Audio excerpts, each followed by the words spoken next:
Kenny Guy here at TribLIVE.com. Pens Report brought to you by Mr. Rooter. Are you ready for Columbus?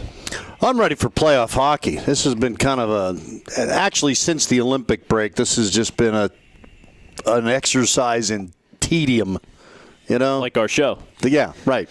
The games haven't meant much. A lot of players have been injured, a lot of griping and grousing about, underachieving, even though there was nothing to achieve in the last few weeks other than if they could have beat out Boston, which kind of got away from them immediately after the Olympic break. So, yeah, I'm ready for some meaningful games. I do not think because they were 5-0 against them in the regular season that they're going to just win 4 games and move on. Well, you mentioned the last couple of weeks. It's been the whole regular season in a way, hasn't it?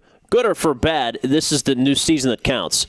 Will anybody remember anything about this regular season, which was incredible by franchise standards? 109 points. It's incredible by league standards, not even franchise standards. Right, and they have an Art Ross winner who stayed healthy the entire year, Sidney Crosby, no concussion problems. They had a tremendous amount of other nicks and bruises to deal with, 530 man games of it. I mean, what will you take away from this regular season? Well, I mean, I do not throw the regular season away as readily as some Penguin fans do, and I think the ones that do are not season ticket holders. If you've paid for season tickets, the regular season means something to you. Small historic example. Was it the 46th season of Penguin hockey? I think the Montreal Canadiens have been around for 96 years. Montreal has had 16 scoring champions, Art Ross Trophy winners. The Penguins have now had 15 in 50 less years. Wow. It's unbelievable. When you look at an average of 5 men a game missing action, 5.5, I actually think it came out to be, and yet they still finished with the second most points in franchise history. Now, the real critics will, but they didn't used to have shootouts and you didn't get points for overtime, but you have for quite a while. So even if you want to just go since those were instituted, by any stretch of the imagination, this was a tremendous regular season. It hasn't been great since the Olympic break, and everyone is letting their past playoff failures taint this year's playoffs before they even start.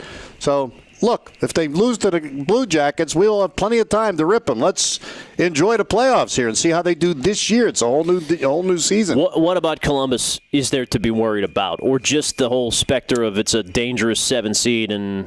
like last year with the Islanders, they just playing with house money. Yeah, but the Islanders have given the Penguins a little bit of a run for their money in the regular season. The Penguins have matched. I mean, there isn't a team in the league that they've matched up better with 5-0. I mean, that's ridiculous. But none of those games were really blowouts. I mean, they've all been kind of close.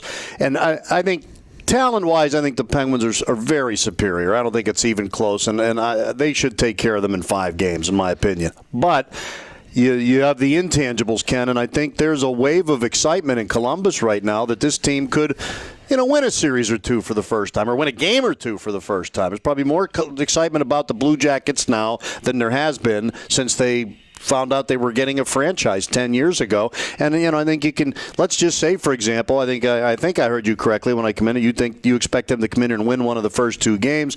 If that happens and they go back to Columbus a week from tonight, even 1-1 with the Pittsburgh Penguins, that place will be nuts. It could be more interesting than we all hope it will be. They're taking a page of the old Washington Capitals, not selling playoff tickets to anybody in state of Pennsylvania. You got to be an Ohio resident to buy tickets for games 3 and 4 at Nationwide. Got to hope they don't sell out. They fire off that big cannon. If that thing hits somebody, that could really change the series. You can't prevent StubHub that way, though, right? You can still get on StubHub and buy tickets, and you can still go buy them off of scalpers. Are these Browns fans? Are they Bengals fans? What's the crossover here in Central Ohio? Are these Reds or Indians fans? I don't know. Are they all confused? That's a good question. That's a good question. We're going to find out a lot more about Central Ohio coming up. But in general, what's your prediction? I'm saying Penguins in 6. I don't see tough to predict Pittsburgh to sweep anybody right now. Yeah.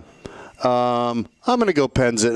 6 is always a safe thing because most series end in 6 or 7. So I'll go out on a limb and say Pens in 5, just so I'm not the same as you. We'll be here all series long, and hopefully for the Penguins' sake. And they get swept by the Flyers. You negative Nelly. It's TribLIVE.com.